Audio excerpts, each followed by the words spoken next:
Hello everyone, তোমরা সবাই কেমন আছো? আমি খুব ভালো আছি। তো তোমরা ভিডিও দেখে বুঝেই গেছো আমি কি ভিডিও নিয়ে আজকে চলে এসেছি। তো হ্যাঁ, আমার একটু কাজ ছিল গোল্ডের, তো আমি গোল্ডের দোকানে চলে গেছি। তো এখানে দেখো চোকারগুলো কি সুন্দর, পেন্ডেন্টগুলো কি সুন্দর। তো এখানে দেখো, এখানেও পেন্ডেন্ট আছে। তো আমি এই দাদার দোকান থেকেই জিনিস বানাই। আর গোল্ড কার নাই পছন্দ বলো?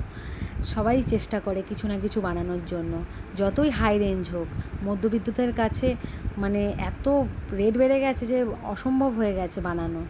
তো তবুও মানুষ হালকা ওয়েটের মধ্যে বানানোর চেষ্টা করে। তো আমিও করি চেষ্টা। তাই আজকে আবার আরেকটা জিনিসের জন্য চলে গেছি।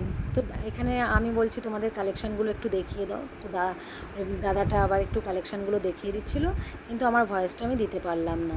ওয়েটগুলো 1 গ্রাম 2 গ্রামের মধ্যেই ছিল চোখারগুলো। তো কারণ ওইখানে না গান বাজছিল, তাই আমি ভয়েসটা দিতে পারিনি। তো দেখো আংটিটাও কি সুন্দর ছিল। আংটিটা সম্ভবত 4 গ্রাম কি 5 গ্রাম। আর এখানে সব আংটিগুলো আমি দেখিয়ে দিচ্ছি একে একে।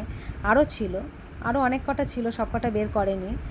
তো এখানে দেখো এই নেকলেসটা আমি পরে নিয়েছিলাম, কি ভাল লাগছে না নেকলেসটা। এটা 12 গ্রামের ওপরে আছে। অ্যাপ্রক্স দাম বলছিল সম্ভবত মজুরি নিয়ে 90,000-এর কাছাকাছি সম্ভবত। তো এখানে ওরা খুব মানে অল্প মজুরিতেই বানায়। তোমরা গিয়ে একবার ভিজিট করতে পারো এই দোকানে, আমি অ্যাড্রেসটা দিয়ে দেবো। আর এখানে দেখো ইয়ারিংগুলো, যেহেতু ওদের দোকান বন্ধ করার সময় হয়ে গেছিলো, তাই ওরা মানে সব গুছিয়ে নিচ্ছিল। আমি যেইটুকু পেয়েছি সেইটুকুই তোমাদের সাথে শেয়ার করলাম। বলো অ্যাড্রেসটা শুনে নাও। যদি কিছু বানাতে হয় তবে এই অ্যাড্রেস চলে আসবে Kalyani B12/4 central park, NC jewellers. এটা সপ্তপূর্ণি মার্কেট। সপ্তপূর্ণি মার্কেট। তো এই দাদার দোকানে কে কে জিনিস বানাও আমাকে অবশ্যই জানিও, আর দোকানটা দেখে নাও।